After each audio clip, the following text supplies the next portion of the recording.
So in the education system, everything is pretty much laid out for you, from what you need to study to what grades you need to achieve to get to the next level. But in the work world, things are a lot more ambiguous. And to be successful, you really need to take ownership of your career. One thing you need to shift your mind out of is fulfilling a course syllabus and getting grades. As a working professional, you're now judged on how much value you bring to the table. And here's the thing, when you first start, you're beginning at net negative value.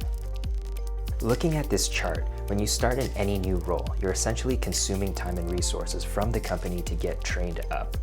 Over time, you begin developing the skills, capabilities, and knowledge to do your job and gradually begin adding value to your team, your organization, and the company as a whole. Eventually, you'll hit this point where you've created just as much value as you've consumed. This is your break-even point, and your goal is to try to accelerate your development and hit this point as quickly as possible. It's really up to you to take ownership of your own development. So where do you start? When I first started, one of my mentors took me out to coffee and described my development approach by drawing out a nail. Across the top, you should be working hard every day to build out the broad range of skills, capabilities, and knowledge to do your job well. Those are the things that are easily identifiable by your job description and the tasks that are assigned to you.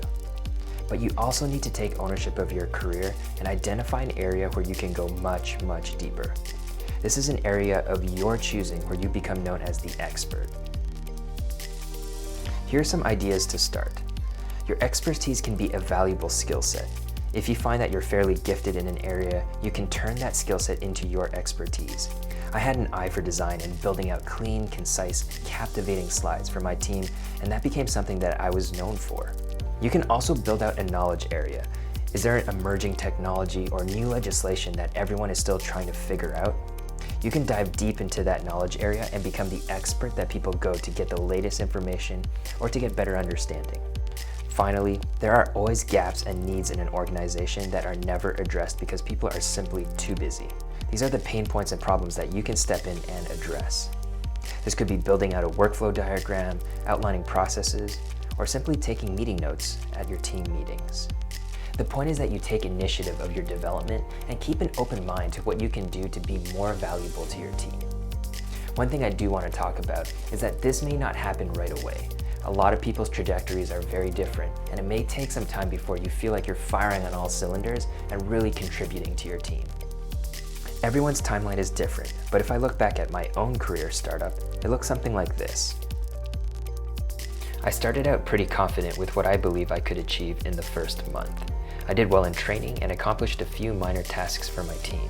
At the 2-month mark is where I was assigned some more difficult projects and really took on responsibility of things that I didn't totally understand. This was a big wake-up call, and I started understanding the breadth of knowledge of what I didn't know. The next few months, I was able to do my job well, but I would call this my fake it till you make it period. To be clear, I don't mean this is a form of lying and representing things you don't know.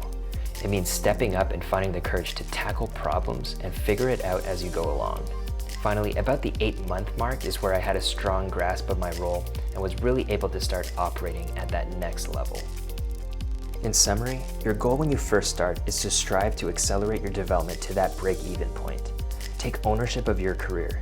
Build out the skills, capabilities, and knowledge to do your job, but find that one thing that you'll be known for, the thing that you can build your expertise.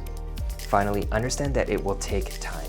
For me, it was about 8-month mark where I was truly confident in my role and able to start operating at that next level as a young professional.